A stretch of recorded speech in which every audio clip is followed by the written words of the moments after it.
In this video will start the socio religious reforms कि Britishers के time पे society में क्या क्या चेंजेस और फर्दर आया था। पहले वीडियो में हम लोग एडुकेशन में देखे थे और बहुत सारा इविल प्रैक्टिसेस हटा था, उसके बारे में पढ़े थे। During the 19th century, a social transformation began in India and kindled the spirit of nationalism. Western science के कांटेक्ट में आने से लिटरेचर, तो इन सब से लोगों का माइंडसेट चेंज होने लगा, उनके सोचने का तरीका बदलने लगा। शुरुआत में तो सिर्फ एलिट क्लासेस मतलब अपर क्लासेस थे कैंपेन में जो ये सब चीज़ को गलत मानते थे, लेकिन बाद में लोअर कास्ट को भी समझ में आया कि ये सब इनजस्टिस को हम लोगों को ख़त्म करना पड़ेगा, तभी डेवलपमेंट होगा। तो बहुत सारा सोशल रिलीजियस रिफॉर्म्स पूरे कंट्री में स्प्रेड हुआ। Kerala had suffered at the hands of a very rigid and oppressive caste system. वहाँ का कास्ट सिस्टम बहुत स्ट्रिक्ट था, मतलब मंदिर वगैरह में भी लोअर क्लासेस का एंट्री नहीं था। जैसे यहाँ लिखा है कि the doors of the Guruvayur temple in Kerala were open for Harijans only in 1946। तो हरिजन्स मतलब जिसको अभी दलित क्लास बोला जाता है, तो उनके लिए ये मंदिर सिर्फ 1946 मतलब उसके बाद से ही खोला जाने लगा।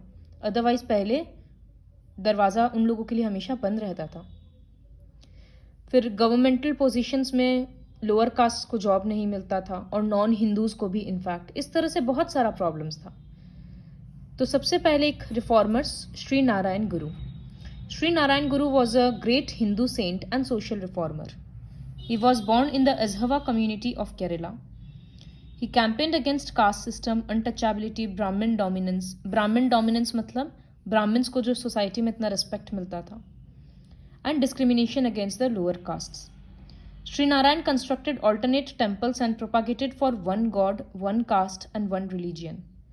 बहुत सारे दूसरे मतलब वो बोलते थे कि जो दूसरे रिलीजन में कन्वर्ट हो जा रहे हैं अपना फ़ायदा देखने के लिए, ये अपना परेशानी ख़त्म करने का कोई तरीका नहीं है। और ऐसा पहले बहुत ज़्यादा में हुआ करता था कि लोग क्रिश्चियनिटी में कन्वर्ट कर ले रहे हैं ताकि ब्रिटिशर्स का फेवर मिले। नेक्स्ट, ज्योतिबा फूले।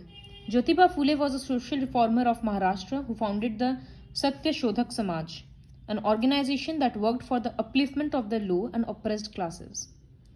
लोअर और अप्रेस्ड क्लासेस के अपलिफ्टमेंट के लिए ये एक ऑर्गेनाइजेशन था।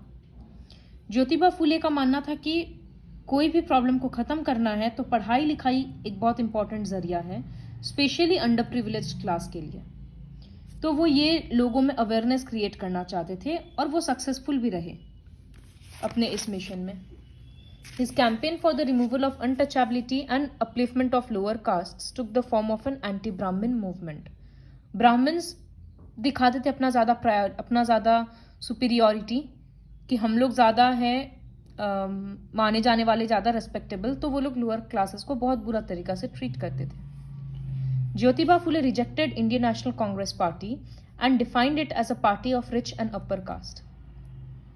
आईएनसी मतलब इंडियन नेशनल कांग्रेस में ज़्यादातर रिच फैमिली के सारे मेंबर्स थे, तो ज्योतिबा फुले उस पार्टी का मेंबरशिप को रिजेक्ट कर दिए थे इस वजह से। Veeresalingam Kandukuri. Veeresalingam is considered the prophet of modern Andhra Pradesh, क्योंकि वो आंध्र सोसाइटी में लोगों को उनके ऑर्थोडॉक्स कस्टम्स और सुपरस्टिशन से बाहर निकाले थे। वो एक बहुत अच्छे रिफॉर्मर थे and the first person to write a novel, drama, books on natural sciences and history in Telugu. उनका एक बुक है अभोग्य पक्योमनु, a humorous satire on the Andhra society. Andhra Pradesh के सोसाइटी के बारे में वो ह्यूमरस वे में, फनी वे में स्टोरी बताते हुए वो उनका ड्रॉबैक्स दिखाए हैं। Veeresalingam started a magazine called Vivekavardhini in which he propagated women's education, widow remarriage and the rights of women. वो एक बहुत अच्छे राइटर थे, फेमस थे। He opposed कन्या शुल्कम, price of bride and marriage of old man with young girls. बूढ़े बूढ़े लड़कों का शादी, मेन का शादी यंग लड़कियों के साथ कराया जाता था, वो इस चीज़ के अगेंस्ट थे। और ब्राइड को रुपया के हिसाब से जो तौला जाता था, कंपेयर किया जाता था, वो इस चीज़ के अगेंस्ट थे। कितने सारे पेरेंट्स ऐसे होते थे कि अपनी बेटी को दूसरे घर में शादी कराने का फिर रुपया लेते थे, तो वो इन सब चीज़ों के अगेंस्ट थे। Periyar E.V. Ramaswamy, he was born in Erode town of Tamil Nadu. He was a great rationalist and revolutionist. वो कांग्रेस छोड़ दिए क्योंकि उनको भी यही लगा था कि ये पार्टी सिर्फ ब्राह्मण्स का सुनता है। He called Congress a fort of Brahmins, कि ये खाली अपर कास्ट जो ब्राह्मण्स हैं उन लोगों को प्रोटेक्ट करता है। He questioned the subjugation of Dravidian race by the Brahmins, जिनको बहुत डोनेशन वगैरह मिलता था और ये सब चीज़। Periyar was a strong supporter of Dravidian culture and launched a self-respect movement in 1925. वो nationalism, self-respect, women's right और eradication of caste system, वो इन सब चीज़ को प्रमोट कर रहे थे। नेक्स्ट, स्वामी दयानंद सरस्वती, इनके बारे में ऑलरेडी काफ़ी पता है। ही वॉज बॉर्न इन अ ब्राह्मण फैमिली इन 1875। वो आर्य समाज का शुरुआत किए थे बॉम्बे में। ही बिलीव्ड इन वन गॉड और वेदास का मैसेज वो लोगों तक स्प्रेड करना चाहते थे। वो शुद्धि मूवमेंट भी स्टार्ट किए ताकि जो हिंदूज अपना रिलीजन चेंज कर चुके थे वो वापस हिंदू बन जाएं। He opposed idol worship, child marriage and caste system. मूर्ति का पूजा करने के अगेंस्ट थे वो, चाइल्ड मैरिज और कास्ट सिस्टम के भी। But he was a great supporter of widow remarriage and women's education. Swami Dayanand wanted to build a free, strong and united India. These social and religious reformers prepared a background for nationalist movement of India. Next, Dr. Bhimrao Ambedkar. इनको commonly Baba Saheb के नाम से जाना जाता है popularly. He led millions of oppressed people to a life of self-respect and dignity. ये खुद एक अनटचेबल फैमिली में इनका बर्थ हुआ था। क्लासरूम में एक कॉर्नर में बैठे रहते थे, डेस्क वगैरह भी नहीं दिया जाता था, लेकिन इनमें पढ़ने का जुनून था तो वो आगे जाकर कोलंबिया यूनिवर्सिटी में पढ़े, सारा हार्डशिप्स को ओवरकम करके। और वहाँ पर इनको पता समझ आया कि फ्रीडम और इक्वालिटी क्या होता है। और इनको रियलाइज़ हुआ कि जब तक पढ़ाई लिखाई नहीं मिलेगा तब तक कुछ नहीं होने वाला। आज अगर ये खुद नहीं एडुकेटेड होते तो उनको कोलंबिया जाने का मौका नहीं मिलता, उनको ये सब चीज़ फिर कैसे समझ आता। He said justice will not be granted by others. जो सफ़र कर रहा है उसको जस्टिस खुद सिक्योर करना पड़ेगा अपने लिए, और ये तभी पॉसिबल है जब वो पढ़ा लिखा होगा। He founded a Marathi newspaper, मूक नायक, leader of the dumb, to champion the rights of the so-called untouchables. वो बहिष्कृत हितकर्णी सभा फाउंड किए, हॉस्टल, स्कूल्स, फ्री लाइब्रेरीज ये सब खोले ताकि दलित्स का अपलिफ्टमेंट हो। He is known as the architect of India's constitution. तो बहुत अजीब बात है कि वो इंडियन जो इतना ह्यूमिलिएशन सफ़र किया स्कूल में, आज वही कॉन्स्टिट्यूशन का मेन फिगर है इंडिया में।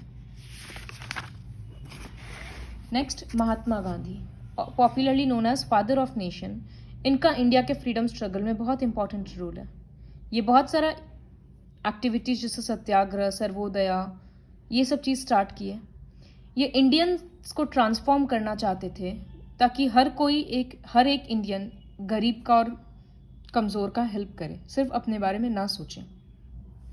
Gandhi ji was opposed to child marriage, untouchability and discrimination against women. He considered so called untouchables as Harijans, people of God.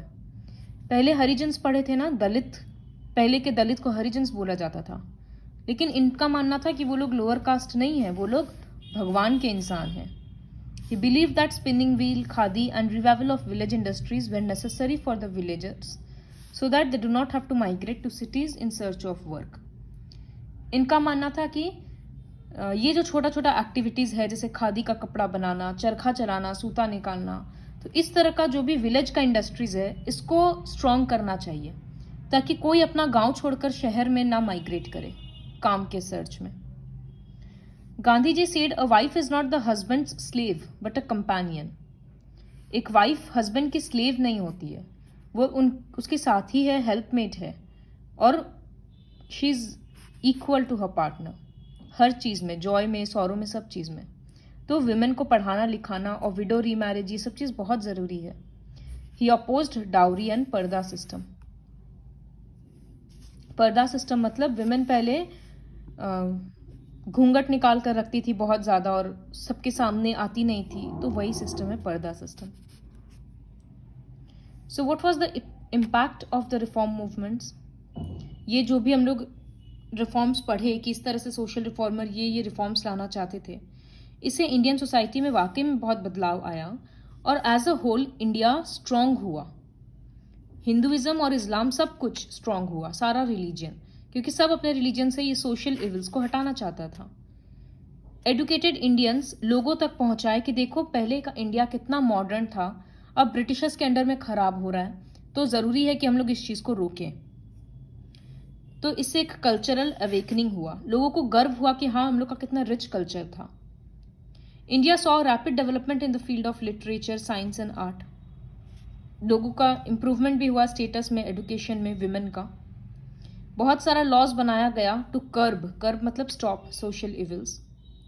The reform movements created a middle class of teachers, doctors, lawyers, scientist and journalist. तो इन लोग एक नया class का birth हुआ जिसमें पढ़े लिखे लोग थे, टीचर्स, डॉक्टर्स, लॉयर्स, इस तरह से। पहले तो खाली पैसा वाले लोग पढ़ते थे और वो लोग ब्रिटिशर्स के जैसे सोचते थे, लेकिन अब एक मिडिल क्लास का ये हुआ जो एवरेज है इनकम वगैरह सब कुछ, लेकिन बहुत एडुकेटेड है और ये सारा प्रोफेशंस फॉलो करते हैं। This enlightened and educated class played a crucial and constructive role in the progress of India. Caste system में हमेशा से प्रॉब्लम रहा है, even at the times of Buddha and Mahavir, और उसके भी पहले। लेकिन उसमें रिफॉर्म तभी हो पाया जब कास्ट में मतलब जब लोग खुद रिवोल्ट करने लगे। The movement was helped by education, contact with Europeans, printing press etcetera. तो ये सब कब हो पाया? जब लोगों का सोच बदला और पढ़ाई, एडुकेशन मिला, उन लोगों को वेस्टर्न इन्फ्लुएंस थोड़ा बहुत मिला, आइडियाज़ मिला इक्वालिटी का, फ्रीडम का, तब जाकर हो पाया। प्रिंटिंग प्रेस का भी एक बहुत इंपॉर्टेंट रोल है, क्योंकि आज एक बुक अगर पब्लिश हो रहा है प्रिंट होकर तो वो बहुत सस्ता पड़ता है और वो बहुत रैपिड वे में स्प्रेड होता है। Many English educated Indians learn Sanskrit and translated books into English. वो लोग बहुत सारा संस्कृत बुक्स को इंग्लिश में ट्रांसलेट किए ताकि बहुत लोग पढ़ पाएं। The spirit of national pride instilled patriotism and prepared the ground for the rise of nationalism in India. इन सब से लोगों में यूनिटी का फीलिंग आने लगा। Moreover, people from different castes, communities and regions came in close contact, which gave a great impetus to the struggle for freedom. The most remarkable phenomenon was the surgence of national consciousness and cultural unity. लोगों को समझ आने लगा कि India एक nation है, हम लोगों का कंट्री है, हम लोगों का लैंड है और हम लोगों का कल्चर कितना रिच है, तो इसको वापस अवेकन करने का, रिवाइव करने का ज़रूरत है। So this is all about the impact of British rule in India.